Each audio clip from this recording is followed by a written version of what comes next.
everyone. Welcome back to the KLT Fitcast. It's been a few weeks. Been a while. My name is Kate.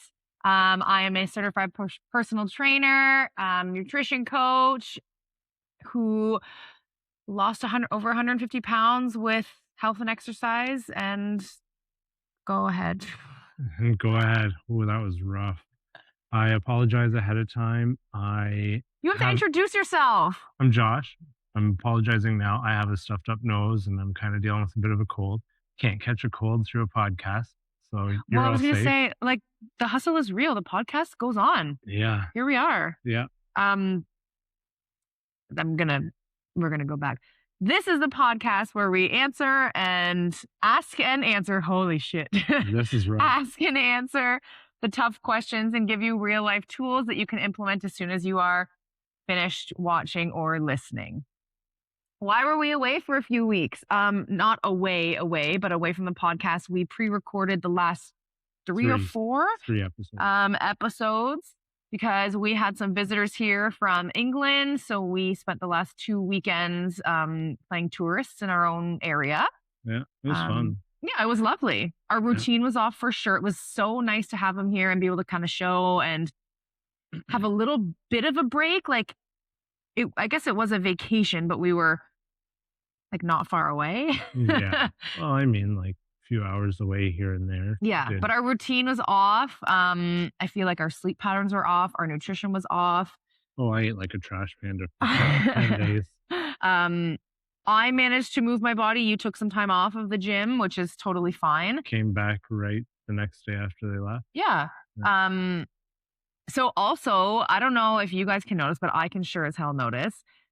We are closer, way more focused, and the quality right now looks way different than it does when we usually record. Yeah, and I'm curious to see how much the audio is different as well. Yeah, so you spent some time with your brother Matt, who is like a DJ and a musician, a music artist over in England, and he helped you kind of like finagle. Yeah. Apparently my voice is too loud in the podcast. So yeah. Kate likes to scream and use her teacher voice when she records because she's used to using her phone for all of her recordings. But we have really fancy high-tech microphones that pick up literally every little sound. So when you scream and yell, the echo that happens in here, it picks up the 3 different times it bounces off the wall. Awesome. Cool. So I'll just whisper from now on. I guess so he helped you learn a little bit more about the software that we already use and find just like little easy ways to help the quality and make it so our mics are completely separate and you can turn mine down and turn yours up. Yeah, because apparently I like to just speak in a normal volume and... Okay, sir. I actually have to, not only is my former career teaching kindergarten, I had to have a loud voice, but now my job is to have a voice loud and powerful enough to carry a room that also has music playing that is often full of somewhere between 14 and 18 humans. Yeah. You know what you're reminding me of? What? Do you remember Austin Powers when he gets unfrozen? No. And he just for no reason starts screaming. I'm not going to do that because people probably listen to this with headphones on or in their car. What? I'm not going to just start screaming, but he yells, "I'm having good trouble controlling the volume of my voice." Oh, so that's me? Yeah, a little bit you. Wow.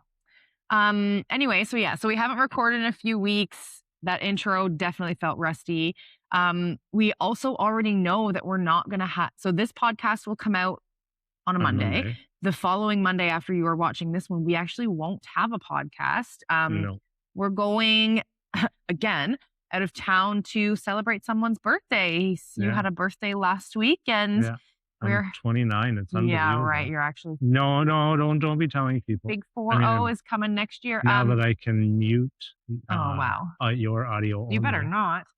But yeah, so we are heading away, which does mean that we won't have a podcast because we're away, but also because we have to record these podcasts when there are no bookings at our gym. And our gym is incredibly busy. We're kind of like finagling here, there, and everywhere when we can come and record it. I think I would love to set our office up at home. No. Josh thinks that this wall and recording it here is part of our. It's authentic. It's authentic. I said, hey, wouldn't it be so nice to just walk upstairs to our office, record a podcast, and not have to set anything I don't up? like doing work at home. Okay. Anyway, this podcast is again a mismatch of a few things. These are my favorite podcasts. I don't know if they're your favorite. Yeah, you love these random things, Yeah. and I often have no idea what to do. I don't like them because I like to feel prepared. And I also know that my brain is not functioning at 100% today. So it's going to So be I get to do a an lot adventure. of talking.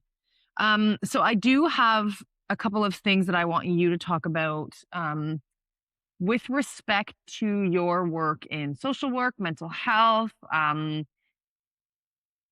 because I had a conversation here at the gym with another employee, and the conversation was about clients, people who come through the door who see so much progress, so much growth that we as trainers and staff see it, make it known, talk to the client about it.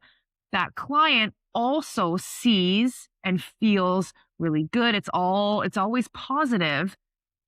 But then why does that same client who feels really good and recognizes that this is working and they feel really powerful then pull the chute and decide to not continue with sessions? And I don't want to sound like a total bitch, because it's not that these clients who this happens with, they're not going to a different gym. They're not going to work with other trainers. They're just stopping. And maybe it's financial.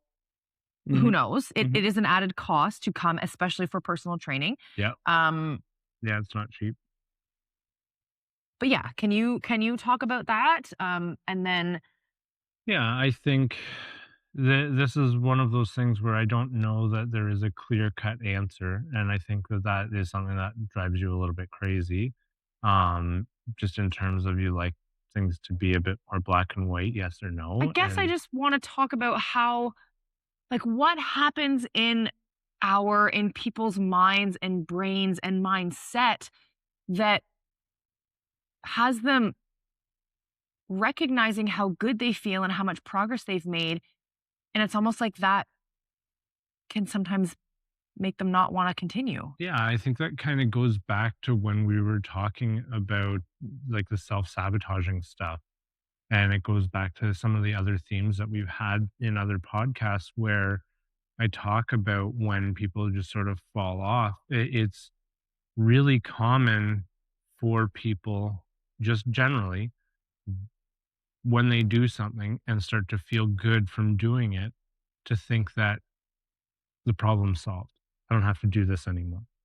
I see. Yeah. So, okay. So like if people start out in a weight loss journey, and let's just say there's two different ways of thinking about this. There's a third that's like the continuous your journey, but there's two different ways people usually enter into a weight loss journey. Either they have a set number that they want to do, or they have a date that they want to lose weight by. Right. One of those two things. It usually is what starts those journeys. So let's say they start to get really close to that number, or the date passes. Do I need to do that anymore? Well, I reached my goal. I can let it go. I've made it. I don't have to do this anymore. I'm good. I'm fixed. Yeah. It's all fixed. And go back to what they were doing before. Way before. And taking all of those routines and those habits that they learned and helped them to be successful and throwing them by the wayside. Yeah.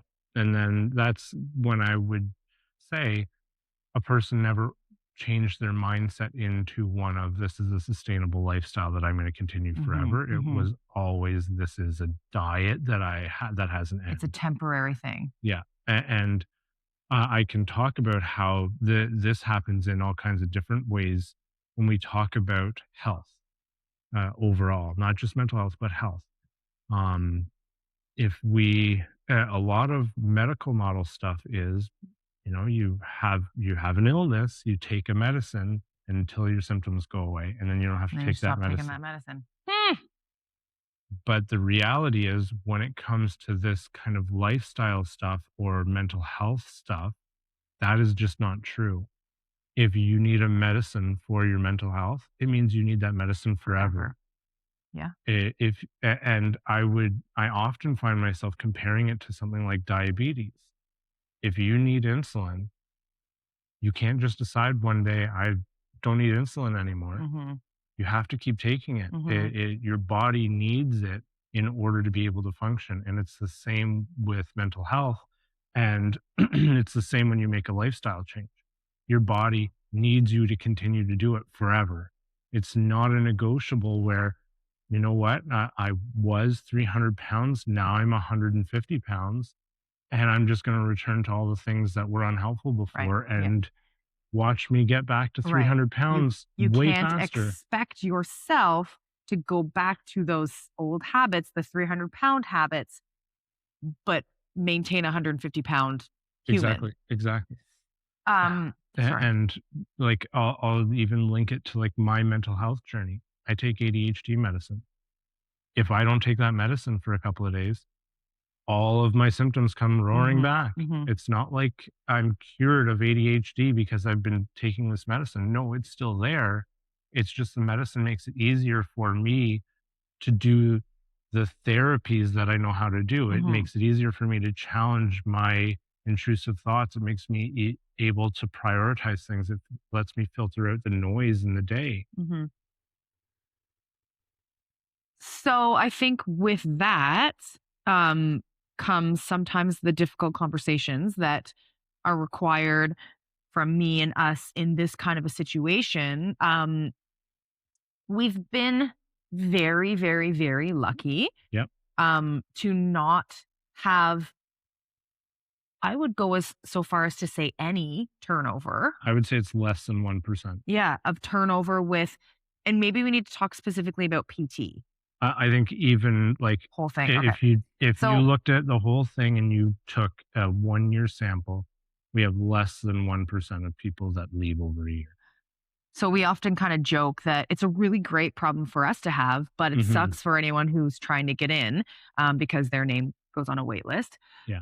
But the difficult conversations, when we hear from a client, anyone saying that they are pulling the chute for whatever the reason, even right down, even if the reason is like finances, Mhm. there are still difficult conversations to have because we never want a client to quit or stop coming, especially when they have seen really, really, really good progress and are feeling really good. Um, so the difficult conversation that sometimes comes next is, well, how can we make this work? What's going to happen next? What about how are you going to make What is your sure? plan? Yeah, how are you going to make sure that you're going to continue to grow and continue to push for those goals? Um, but ultimately, it's on that client, Mhm. right? Like, Uh, Something that I find I say to new people entering the social work mental health field is, we can't work harder than the person we're yes, supporting. yeah, and that's something that I have learned the hard way Yeah. doing this for the last 3 years, 4 years. Yeah. The reality is, it's not my life. When I'm working with someone, my life is not impacted by the decisions that they make. Mm-hmm. Their life is. Right, right, And I can explain and educate and support to help someone make the best decisions they can, but ultimately it's their choice what the best decision for them is. right. And if they decide to do something that's going to be detrimental to the goals that they've set out, Yeah, that's their choice. yeah, And it sucks because it goes against what we want for right. people. Yeah, what we But believe in. also, it's pretty cool that people are allowed to make those choices for themselves. Fair. Yeah, yeah. Um, and something that we have seen as well is if and when that does happen, people we have the turnover. Mhm. Um, There's always someone ready to step for up. sure, there's always, yeah, exactly. They're breaking down the door to come, but that client who chose to stop often ends up coming back. Sometimes it's 1 month, sometimes it's 6 months, sometimes it's a year or more later. They do often come back because they know that this works. Yes. And they know that they felt good when they were doing it. Yeah. That's like, when you find something and it feels good and it's working for you, why the fuck do you stop? Yeah. Like, that's Yeah. the thought process that goes through my mind is, why would I stop? Mm-hmm. I found the medicine that works really well for me, and I have very little side effects. And the ones that I do have, I'm able to manage quite effectively. Why would I stop taking that medicine? Yeah. Why? Like, it makes no sense to me because of the quality of life improvements that I've had. But at the same time, I can also see how people can get into that Right. thought process Yeah. of, well, I don't need it anymore because everything I wanted to do, I've done. Yeah. I'm playing hockey now. I'm, active in so many different things, and I'm prioritizing so many wonderful things in my life, and things are going really well. Why do I need the medicine anymore if everything's going great? Yeah. Well, it's because I am taking the medicine. And it's the same if you're active and going to the gym, or you're a virtual client and like taking nutritional advice and following a program with Kate, and it's all going really well. Why would you want to stop? Mm-hmm. Mm-hmm. Like, if that's helping you get to your goals, great. And you get to your goals, don't stop just because you got there. Yeah. Now it's time to Sometimes even steer harder into it. Well, now it's time to think, well, what's next? Yeah. Like, you've had so many moments where it's, okay, I did the thing, now what's next? Mm-hmm. And like, I could point to running where you did a 5K, a 10K, a half marathon as a marathon. Like, the progress, okay, what's next? Mm-hmm. Right now, I think you're kind of in that space where you're like, Mm-hmm. okay, what's next? Yeah. And trying to figure out what the next challenge is for you. Mm-hmm. And you haven't stopped doing the things that have made you successful along the way. Yeah. Well, you're figuring that out. I've just been doing them because they're important and because they matter, not because I am specifically training for a marathon or whatever. Okay, so another thing that came up, this one was in a podcast that I was listening to. Mm-hmm. They were talking about, so this podcast that I listened to is a lot for trainers to write in and ask questions to da da da da. The question that was posed was, it was all about, like, you might not be the right coach for that person. Is kind of the big takeaway from it. But it was about someone coming into a gym, and they're Americans who the podcast that I listened to. But client came in and has X, Y, and Z for their goals. Okay. They want personal training and they only want to do this style of training. The idea was all about how us as trainers, well, here are your goals. We know how to help you reach those goals. But yet the training style that you think you want is completely different than what your goals are. Yes. And how we don't believe that this style of training is going to get you to those goals. Yeah. The question was, what do I do? How do I balance? And the one takeaway was, well, that you might not be the right coach for that person because your beliefs don't align with their goals and the style of training. So I think I'm going to push back on that quite hard, actually, because I think that it depends on your background and what you've been trained in. Yeah. But I think that, and it's probably something that's not well researched, because why would they spend money on researching what styles of training help to do what goals? Yeah. But I think that if I'm using sort of my own experience, I can think of, like, there's several different types of therapy for mental health. And this is something that is really well researched.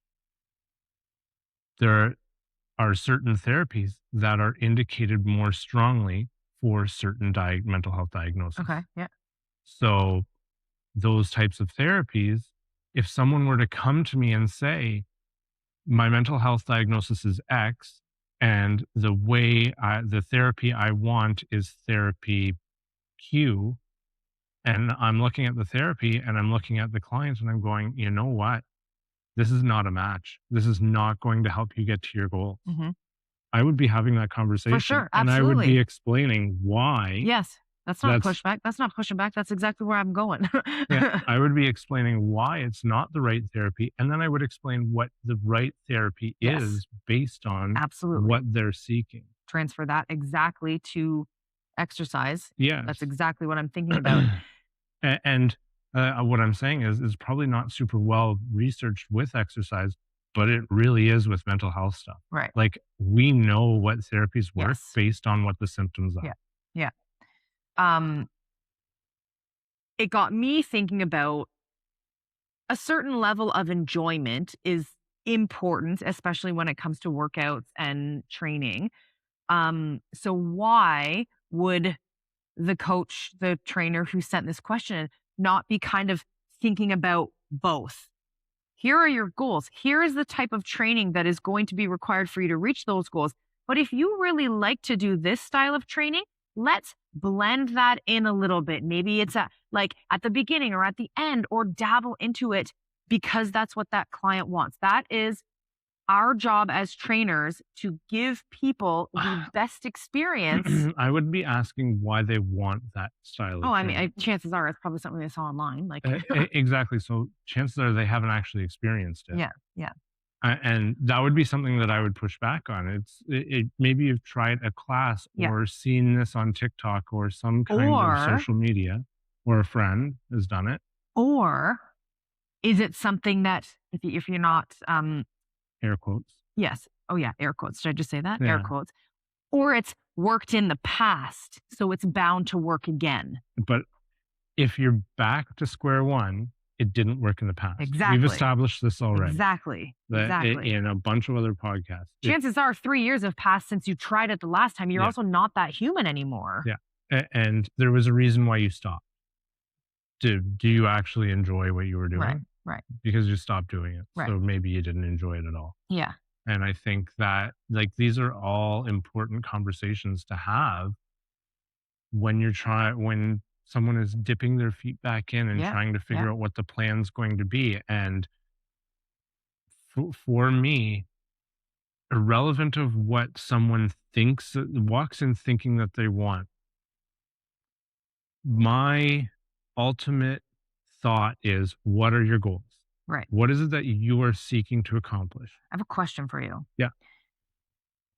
As a coach, if someone comes in to meet me, meet us, yeah, they are trying to decide if we are the right fit for them, but we are also trying to decide if we are the right fit for that client.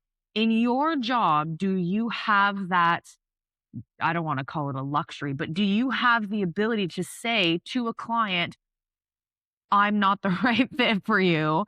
I often say that. Okay. I often say that. And then what happens to them? Because I connect them to the right fit. Okay, because I was going to say they're filtered down through the air quotes system to your desk. And here, I'll give this as an example, and I'm going to talk about it in fitness terms. You have someone that is a 19-year-old, fairly fit female come in, and they're seeking hot yoga style workouts. Okay. And their goal is they really just want to have increased flexibility and a bit of social time. Mm-hmm. That aligns pretty well with hot yoga. Yeah. That is probably the atmosphere. Except for at hot yoga, you're not allowed to talk. You're not allowed to talk. But you get what I mean. Yes, I know. Yes. So they walk into a gym like this. Yeah, they walk into this gym. You're not going to say, yeah, let's sign you up because we have something that's similar to hot yoga. No, we don't. We don't have anything that's similar to that. Exactly. Not a darn thing. That you're going to say, you know what? Here are the places that offer hot yoga in town. Yeah. I have tried this place. It's fun. You might say something like that. I don't know if I'd say something like that. Yeah, I know you're not a yoga person, but I tried it, but it wasn't really for me. Yeah, but that would be So when I meet with someone, and if they come in and they tell me, here are my goals, and I go, yeah, I I can't, there's nothing I can do for this right now. Right. I'm going to say, here are the places that offer this type of support. Mm-hmm. In that meeting with the person, I'm going to say, there's nothing wrong with the fact that I'm not the right person. It's great that the place exists that is the right fit. Yeah. Absolutely. and that is part of the role, is making sure that people land where they need to land. Yeah. And not always are they going to be the right fit. But that 19-year-old 10 years down the line might be 29 and has had 2 kids, and her body isn't what it was when she was 19, and now she needs It was just strength. not doing it. Yeah. Yoga is not the right fit anymore. She needs strength training. Yeah. She walks in here because you sent her on her way to the right place before. Yeah. Great point. Created an open space for her to be able to get accurate, good information for her, for what she needed at that time. Curveball. Sure. Onto another completely different topic. Maybe not a completely different topic. Yeah. Clients messaging me with their wins and saying that it's all thanks to me. And that sounds so cringy. It's all thanks to me. Full stop. No, the reason that you are reaching your goals is not because of me. Nope. It's because you are doing the hard fucking work day after day after day. You are putting in the time. You are putting in the effort. You are doing the things that are reaching you to those goals. I am not, never will be, don't believe any coach should be someone who is taking credit, all of that credit for someone else's journey. We can lay the tools. We can I just spit. Gross. Lay the groundwork. Give them the tools. But like you said, we can't work harder than the clients who have these goals. We also shouldn't be taking all of the credit. I would say the credit that is due to trainers, and it's really the same for me. The credit that's due is you provide the space and the structure. Yes. I'm just doing my job. But you're just doing your job. but that is the credit that's due. If you have created a structure that supports people to accomplish their goals, and you've created a space that allows for that, that's the extent of your role. You can't do any more than that, because the actual moving of anything is up to the person. The actual doing of anything is up to the person. It's an interesting mindset too for the person who's putting in the work to have. Sometimes I wonder if it's like a little bit of like a deflection. Like they're accomplishing these things, but those really, really, really good feelings can be uncomfortable. I better deflect. It's because of you, Kate. Well, actually, you have to celebrate this. You did this. Yeah. You deserve to be able to celebrate all of those good feelings. You deserve to have them because you've done this. You've done the work. You've put in the time. Yeah. And I think there would be, and there are people out there that will say the only reason that you got that was because of me. And those people, they're preying on you. If they are not building you up, if they are not creating an atmosphere where you are the one that is powerful, they are taking advantage of you. Good point. Very good point.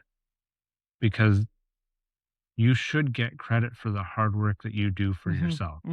And you should be able to celebrate that. Yeah. In studio, we just now I'm deflecting. We just, for PT, record the weights that you're using and put the equipment out. Yes, there's programming behind that, but the person who picks up the weights and does it and challenges themselves, they're doing the hard thing. They sure are. Yeah. They sure are. Yeah. Sometimes I joke with a lot of people about, sometimes when I like ask them, okay, how'd that feel? Do you want to up the weight? They're like, well, like you're saying, so yes, I guess I'm going to up the weight. I'm like, well, yes, but even if it doesn't feel like you're in control of your PT session or your boot camp or your fitness class, whatever it is, you are in control of that. You're the one moving the weight. Yeah, you As get soon as to you pick it up, decide. yeah, as soon as you pick up the weight, you get Yeah. to decide how many times you're going to move it. Yeah, we can tell you, wow, that was a really smooth movement. You made that look easy. Yeah. If you don't want to up the weight, struggle a little bit more. Like, but we guide you, but you're in control. Yeah.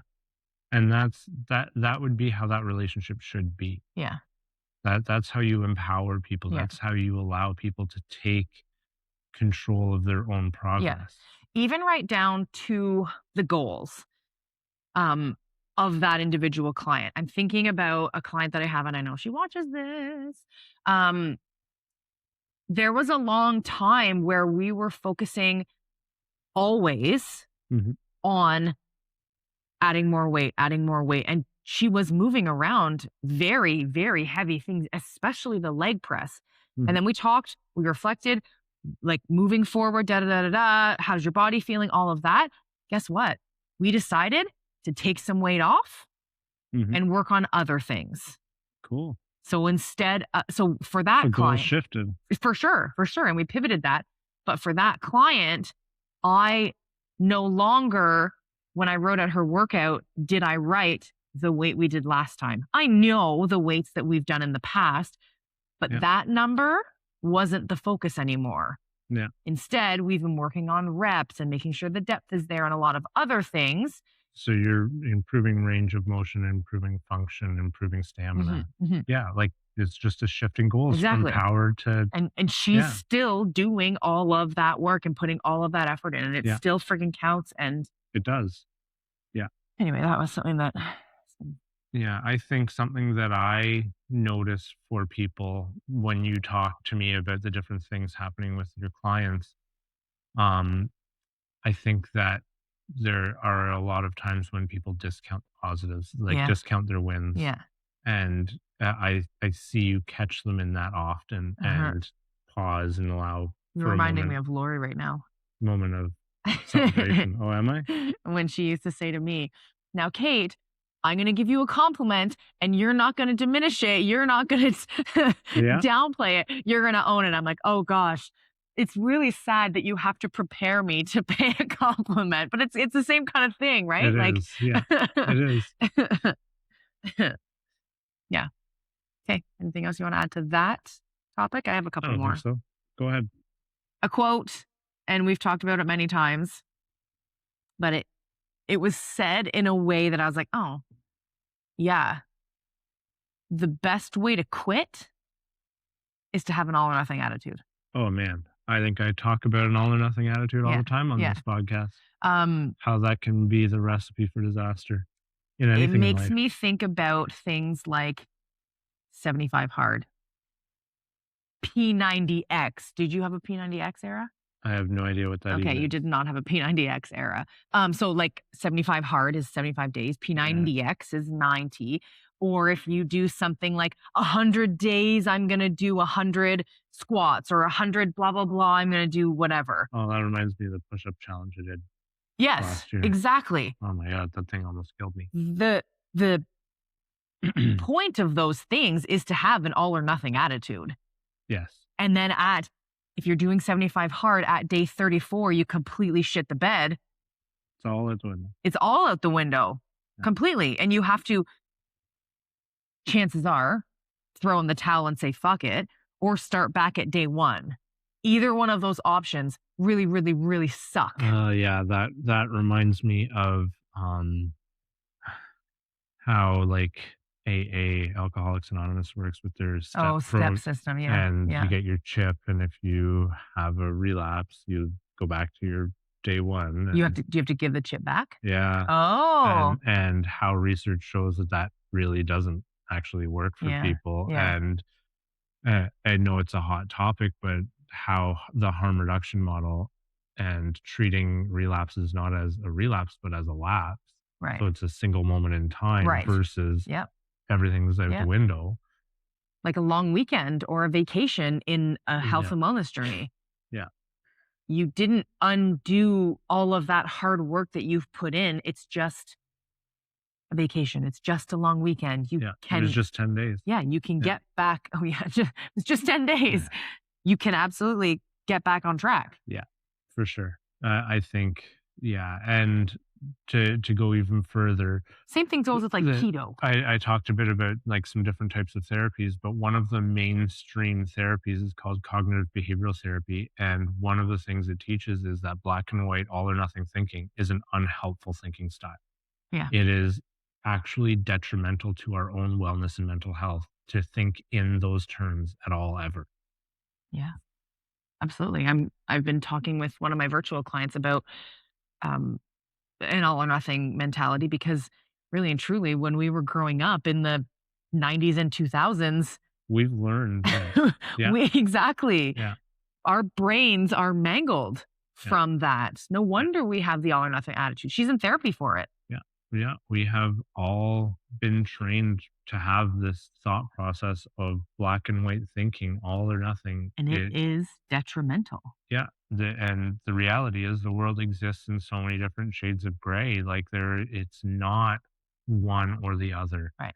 The world isn't all bad. The world isn't all good. There is a spectrum of everything in between. Yeah. Okay. Next one.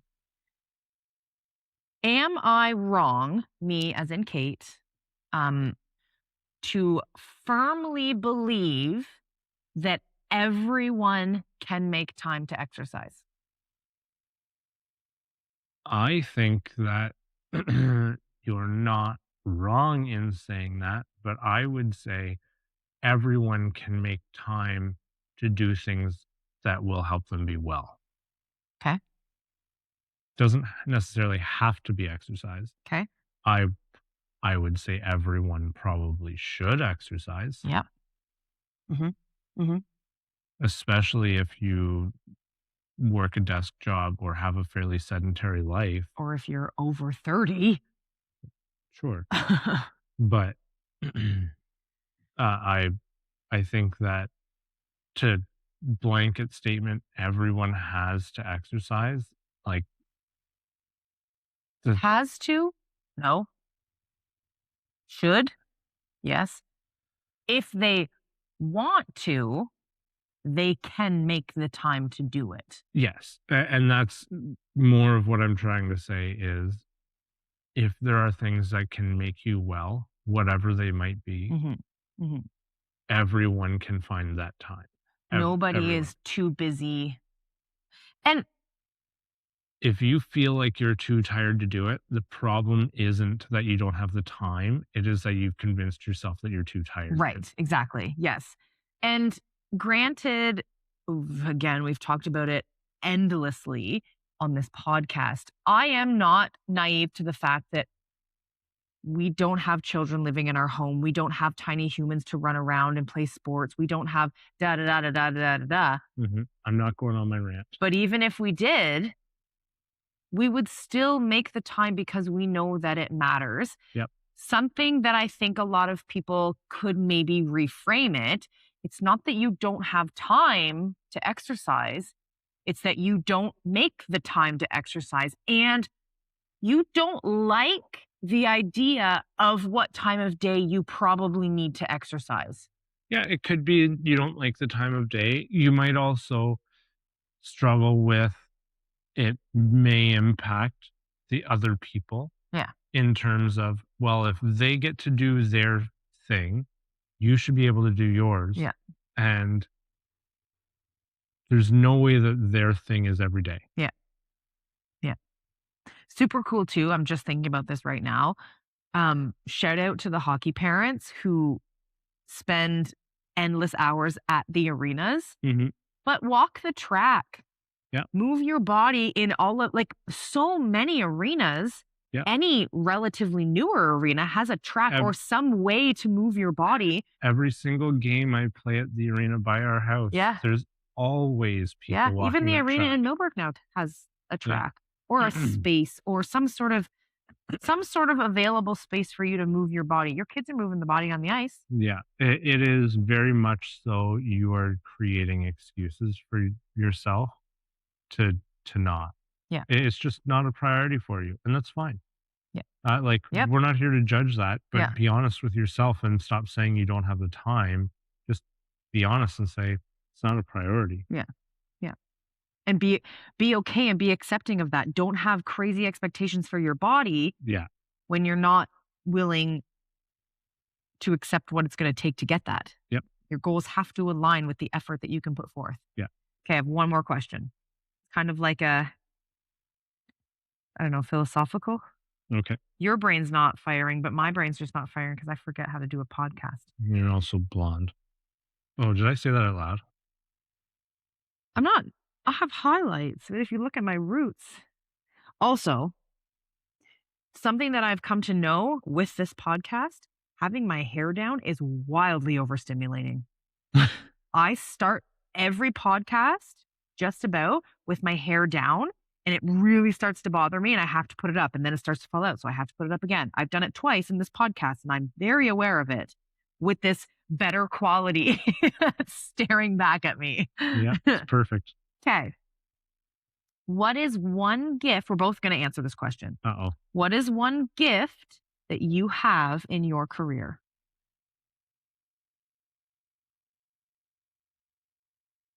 And by gift, is it something that I get or something that I give? You give.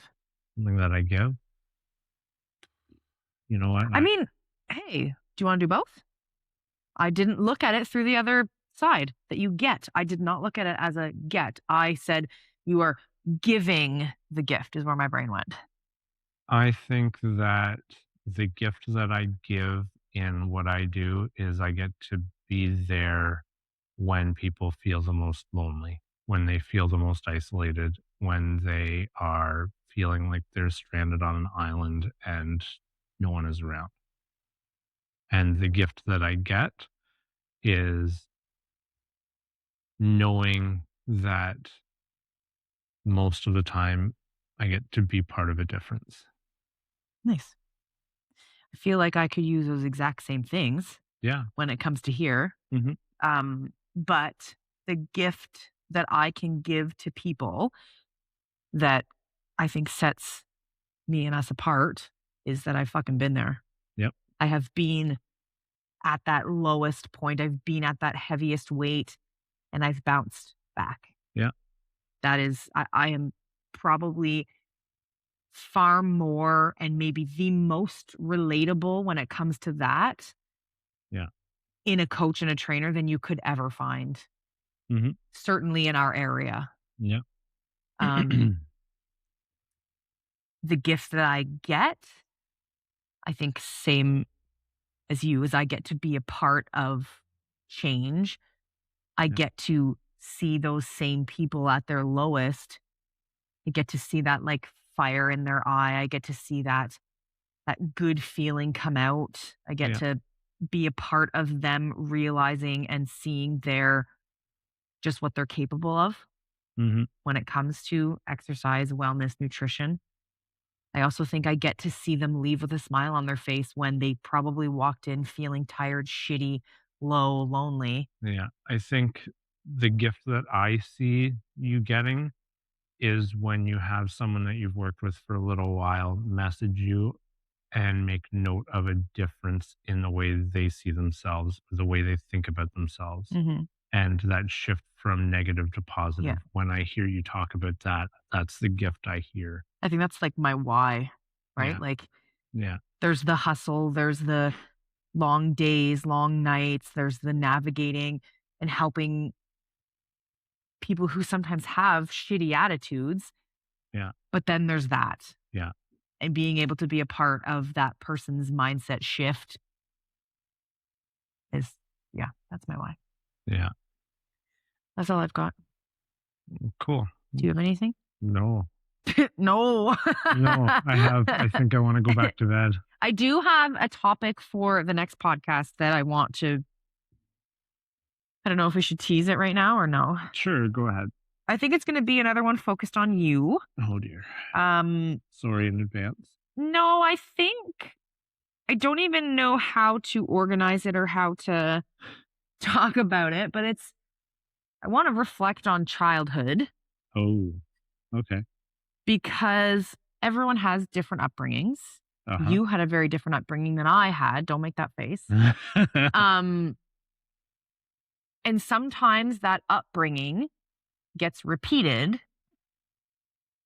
by that child as they go through life. Yeah. Intergenerational trauma is a real thing. Or they completely do the 360. Yeah. I want to talk about that. I want to talk about that for you. Yeah. I think we can also talk about it in relation to weight and physical activity. Yeah. Okay, so that's going to be our next episode. Thank you for tuning in to our mismatch of topics and things. It's just things that have come up and come through my feed, through my... It's kind of like a housekeeping episode, really. Yeah. Yeah. Perfect. So hopefully you have a couple takeaways, some things to think about, some things to put into play, some shifts that you can make. If not, reach out to one of us. Yeah. We always would love to talk. Mm-hmm. Yeah. Anyway, thank you for watching. Thank you for your views, your listens. Please like and subscribe. I saw a thing that it's thumbs up on YouTube, 5-star reviews on Apple and Spotify. Yeah.